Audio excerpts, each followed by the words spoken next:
Jaqui Patterson. You're the Director of Climate Justice Initiative at NAACP. Actually, I'm the Director of the Environmental and Climate Justice Program. Our website has not caught up to the name change, which happened 4 years ago. Okay. So, yeah. Okay.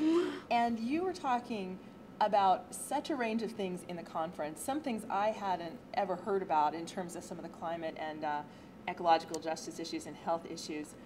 What are the kinds of things you find make most impact on people that they hadn't really known about, they hadn't heard of, and that you think, you know, this is something that people's eyes say, wow, I had no idea. Right. So it's interesting because people, and myself included, have no idea even the connection between the light switch we turn on every day and the plant that we drive by, you know, every other day. Or that's so far away we don't even see, but it's potentially there, and yeah. somebody's living nearby it. Yeah, and unfortunately some of the people, it is something they drive right by every door. day. Yeah, exactly. Yeah. And the high rates of asthma or, you know, COPD or whatever in their communities. COPD. What is it? Cardiopulmonary disease, chronic obstructive pulmonary disease. I looked this up Very like 2 good. days ago. Oh Yes. my gosh. Okay. Yes. Yesterday actually. For a totally unrelated reason. That's oh so wow, funny. that is funny. Not to mention. Well, no, actually, it wasn't unrelated. It was related to particulates and health. Actually, yes. Yeah. Yes, there we are. The World Health Organization and their findings. That's a big deal. Oh yeah, definitely a huge deal. Yeah. And even the increase in tornadoes that they're facing in their community, like they don't even, for the most part, we don't even understand how all these things interrelate. The extreme weather events that are starting to increase, happen with more frequency. Right. Yeah. So it's been a journey. It continues to be a journey to have those conversations and to wrap around people's everyday experiences this analysis about how these things are connected, these seemingly disparate. The energy we use, how it's generated, the health impacts of the sources of generation. Exactly. And the disparate impacts on different populations living next to it that may suffer from things like asthma and so on. Right, exactly. And it isn't easy to get one's head around it. So what helps people make those connections? Conversations, really, in some ways. Conversations and science, like really, and not only teaching people about the science, but actually getting people involved in science, whether it's having folks, introducing them to citizen science where they can test their water or test their air, or having people map out the health concerns in their area and then compare that to another area that doesn't have a coal plant in their backyard or an oil refinery.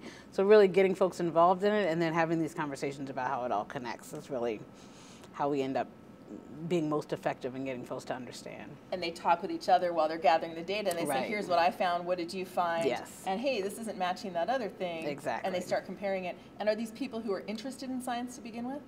Some are interested in science to begin with. Others are just interested in they get sparked when you say there's a certain pattern to how things happen, and that yes, it's not the norm that half the kids in your classroom have asthma, or half the people in your church are pulling along a respiratory machine, or tied up to a cannula. So once you start to point those things out, people get interested in saying, well, is this this was like the accepted norm for me because I hadn't really seen any different. It happens so gradually, and they just think that's how it is everywhere. Right. Exactly. Wow. Yeah. Wow. And what happens when they see this contrast? They're like, wait a minute, this isn't right. They get angry. They get. They want to know how to take action. Some folks get angry. Some folks just get energized. They're like, okay, wow. Well, if this isn't just something that we just have to accept as a state of affairs, what can we do about it? And so then you have folks who who are willing to get out there and protest in front of some place, or go down to EPA and testify at their mercury and air toxics rule hearing or their carbon pollution standard hearing.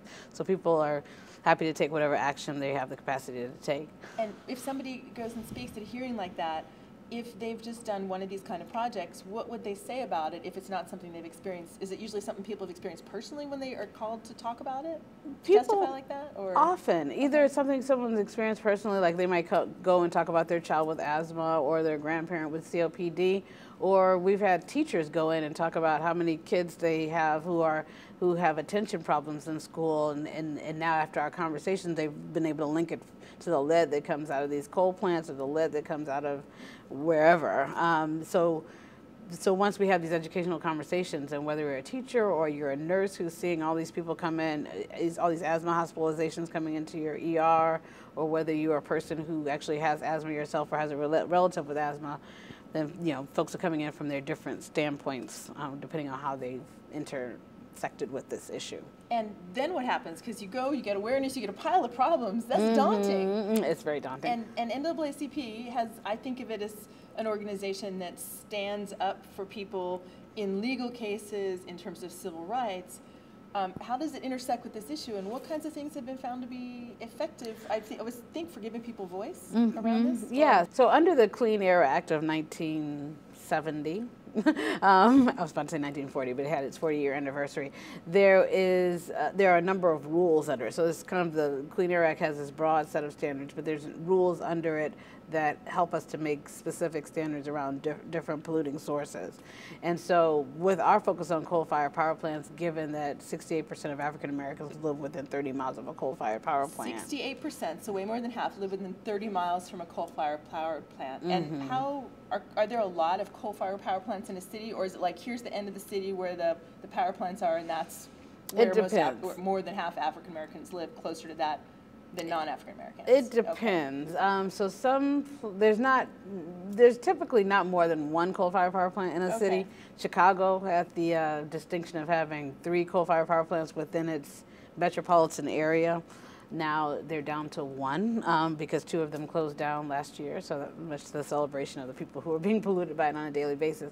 But point being that once we actually worked with a couple of researchers and our partners, the Little Village Environmental Justice Organization and the Indigenous Environmental Network, and put out a report called Cold-Blooded, Putting Profits Before People, that really did this analysis around not only the disproportionate exposure of coal pollution for African Americans, but also Latinos and Native Americans as well. And some of your tribes are about Navajo generating station, or some of your slides are about Navajo generating station. Yeah, exactly. And once we did this report, had these conversations, and discovered what a threat coal was, then out of all of the Clean Air Act different rulemakings that they have around oil refineries and this and that, we really focused on the rulemaking that they're doing around coal plants, because we also have limited capacity as an organization and as an environmental and climate justice program. So we began to track the hearings that were most pertinent to the coal plant regulations, and we started in 2011 with not only participating in the hearings for the mercury and air toxics rule, but also generating comments. So EPA opens up whenever they introduce these rules, then you can give comments either electronically or in person at the hearing. So we did both, and we also did earned media where we did op-eds, we did press releases, and then people were interviewed on radio and TV and so forth, just to help people to raise awareness, because most people don't even know A, that there is a Clean Air Act, and B, that there are these rules under the Clean Air Act that we need to give input on in order for them to protect us protect our health. Okay, and I knew there's a Clean Air Act, and I knew there's somehow rules to get there, but I haven't done the hearing process. Yeah. So the one on mercury is in 2011. Yeah. Okay. So it was mercury, arsenic, like a number of these kind of. It was a mercury and air toxics rule. Was the name of it. Okay. And it was the first ever rule to regulate mercury and air toxics, and there are literally tons of mercury and all these things that come out of these plants. Every year. So it's not to say no mercury, but it's saying to have it within a level that's not so egregiously having such egregious adverse health effects, right? And then disproportionate ones to certain communities as well. Yeah, unfortunately, I wish it were as tied to the health effects as you just stated. Okay. So it's really what the standards are based on the maximum achievable limit. So they basically look at what they think the plants are going to be able to do in terms of limiting. So it's not really based on maximum available control technology. Right, exactly. Okay, I've heard of that. Okay. So it's basically saying whatever technology is the best that's out there to control. So it doesn't mean that the best that's out there doesn't mean that it's safe. Right. Okay. So that's a nuance that it's very important to understand, because that's been a troubling point. People still get sick, and there's that level of tolerating that, right? Because we want our power, and here utilities are concerned, and here are these communities still affected. Exactly. Okay. Exactly. And there are more recent issues as well, or hearings that Yes. you're So the giving mercury priority neurotoxics to? rule was in 2011. Then in 2012, they had the carbon pollution standards for what they call the new source performance standards. So that's basically setting standards for any proposed coal plants that are coming So online. new source means new sources of generation. Okay. Exactly. And then this year, they have introduced on June the 2nd the carbon pollution standards for existing power plants. So next week in Pittsburgh, Atlanta, Washington, D.C., and Denver, And there I'm will not be. sure that this footage is going to be available by then. Yes, I well. think the conference footage went on the air, so if you said it in the main session, it'll be available, but I'm not Okay. I'm not sure about the side interviews. Okay. Yeah, okay, good. But so there will be hearings in all those places, and people will be going. There's hundreds of people going to each of those sessions to let folks know, A, that we need to have these standards, and B, that they need to be strong standards, and C, that some of the aspects of the standards are troubling in that, yes, we want to regulate the amount of carbon that comes out of coal plants, but we don't want to do it at the expense, as I was saying in the session, of then shifting to natural gas, which has its own set of harms, or shifting to nuclear, which has its own set of harms. We need to be intentional about not just kind of thinking we can do something else without really properly considering the implications of doing the something else. Have you obviously, the organization, as little as I'm familiar with it, gives attention to those cases that are going to be kind of significant, make a big difference, where maybe there's an injustice. But my personal orientation, this is what I'm going to ask you about, is I think it's sometimes inspiring for people to hear of where has it been done sort of right or better or well. Have you seen an example of any community in America or anywhere other place that's made a successful aha moment and gotten it, or for whatever reason, caring or economics or whatever, made a shift that you say, that's going to work better for people, where you think that's kind of a model of how we maybe would like to see it done in places? Because I really believe it's easier to copy in some cases, or it's easier to see an example and to kind of, oh, maybe we could do that too, kind of thing. I don't know if it's okay to ask you about that, but I'm going to ask you about that. If there's a place that you've seen, or a number of places maybe, or the process they've gone through. So there's emerging promising practices. I mean, unfortunately, we're within a system that has certain constraints in and of itself, but as it relates to place-based work, there's been a number of places that have started to implement models where they're trying to emphasize local self-reliance, resilience, and strengthening local economies, and being prepared also for the impacts for some of these unfortunate choices that we've made in terms of polluting processes, and trying to make that transition to better practices. So some of the examples include the landslide community in Pittsburgh, which I mentioned during the larger session, where they are doing, growing their own food. They have a chicken coop there. They're providing food for indigent folks on Wednesdays. For example, Berkeley, they have a community that's it's kind of an intentional community, and that's facilitated by some folks from a group called Movement Generation for Change that does training around these issues. But they also have a food where they're growing their own food in the backyard. They also have a chicken coop. They have a gray water system. They also have a tool library there where, they have tools there that folks borrow, and, so we don't all have to own our own drill and saw and so forth. People have a collective process around that. So the places where you start to see people really starting to act cooperatively and put in cooperative systems where they build up local resources are very promising. So I'm hearing a difference in scale. I'm hearing community self-reliance. I'm hearing local food, and then I'm hearing new source generation energy and pollutants and health impacts and not evenly distributed health impacts. And I'm thinking that there's a gap between those two scales. Here's what people can do in their community, and here's what maybe only efforts, and I don't know if it's only efforts at a broader scale, at a federal scale, at a state scale, at a city scale, where those can make a difference. What about something, forms of energy generation?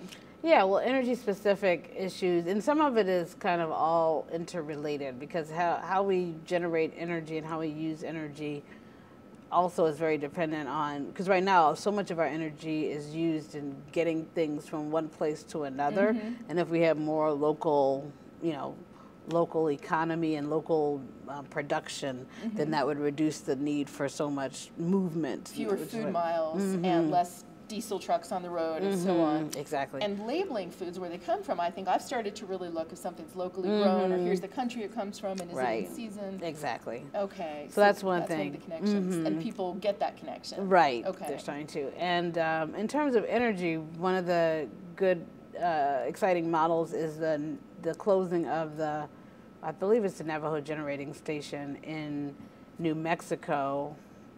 It might be Arizona, and now they have comes to mind, and I'm from Arizona, and I really should know, and I'm not going to state it surely, but I think it's you know, actually not Kayenta, because I was actually just in Kayenta last summer, but yeah, that was a whole nother situation. But the good thing about the closing of it's in, I think it's in Page. I'm going to say Page. We really should know this. Both of us should totally know this. So here's an opportunity to go and do the whole interactive, if you're watching, and look on the web, and this makes it to the final edit thing. Go have a look on the web. Okay. Yeah. So the Navajo generating station, what's happening now? They have done where they've closed it, if I'm thinking of the right one, and they have now a solar array, which I showed in the session. You did, and I think there were at least two. So I think at least one of the ones in northern Arizona, Mojave, I think got closed. Yeah, I think that's right. And I think the Navajo generating station has 5 owners, 2 of whom at least, Las Vegas and a California utility, have said they're going to pull out because it does not meet their carbon generation guidelines in terms of they're not willing to generate from coal anymore. And for the other owners, it may not meet their profit margins and so on.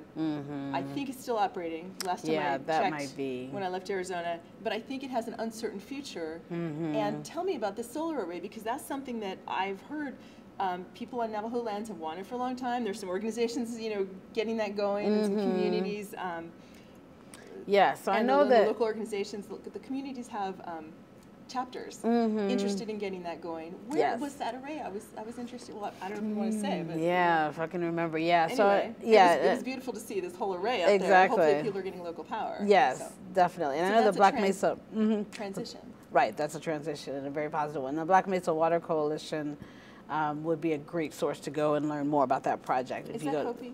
Or is that Navajo? Okay. Yeah. Okay. Definitely Navajo. Okay. Yeah. Sure. Yeah. I've been learning slowly the last couple of years, thanks to one person who's been patiently educating me. And others, So anyway, that's so the Black Mesa Water Coalition website, Jahan Giron, who is the ED there, great place to go just to learn about these issues in general and impacts, and excellent place to go to learn about that solar array, because she's actually the one who gave me the report on, which is available on their website as well, on that transition and what that looked like. And so we really are looking at kind of what these just transition models look like as we try to get coal plants to come offline, and as we try to make this transition to clean energy.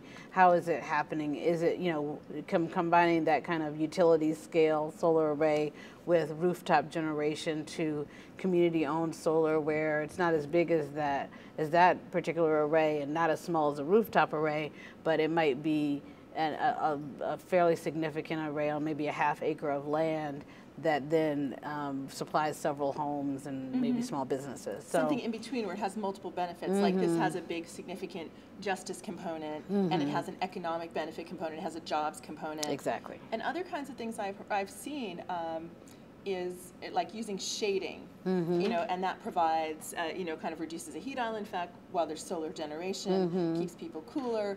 And I've heard about it to potentially solar to cover canals to reduce evaporation as well, and have a kind of an existing infrastructure or a highway or something, you know, alongside which, or you know, over the top in the case of canals, solar could be included there, and potentially, you know, people who already have those right of ways, whether it's a public or a private or combination entity.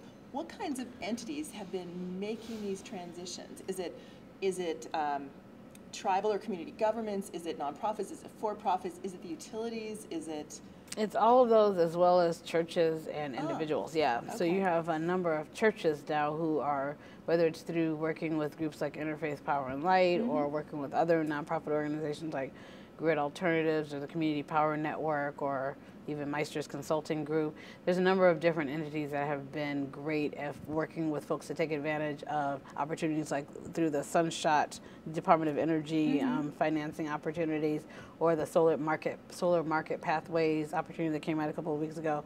So there are these intermediary groups that have been helping people to understand how to access the financing, how to access the technical resources, and how to really implement. So you see churches, nonprofit groups, and individuals starting to really participate in the solar market. And so it's people looking not to go into it necessarily the way maybe investor-owned utilities had in the past, go into it for a profitable, reliable source of income, though it may pay for itself, certainly, but going into it for more of a public benefit, public value perspective. Exactly. And can you say again those two? So there's Sunshot and... So Sunshot, yeah. And then you said a second one, and then too. The solar market pathways. Solar market pathways. And are those Department of Energy? Right, exactly. Okay, and so they're financing and also know-how and also helping to develop? A little bit, yeah. Yes. Okay. But I was also saying that some of those intermediary groups like Grid Alternatives, Community Power Networks, and Community Power Networks, okay. And the Meister's Consulting Group are groups that are nonprofit organizations that have acted as intermediaries to help people to connect the dots in terms of understanding the information that's out there, understanding what technical resources are out there. It's and complicated. Then knowing it's what so financing. important. Exactly. Okay. Yeah, so a lot of people have the will, but they really need to understand the way and be led on that. Oh, it can make such a difference for those who've been there before and been through it before. Thank you so much for taking the time to talk with me. Pleasure. Is there anything else that you'd really like people to know about the work you're doing that you just want to shout out, have a look at this, or just kind of the whole picture to help connect the dots and get educated by it? That sums it up. Awesome. Thank Thank you you. so much. Yeah, appreciate Thanks for it. being here. Thank you. It's a pleasure. Thanks.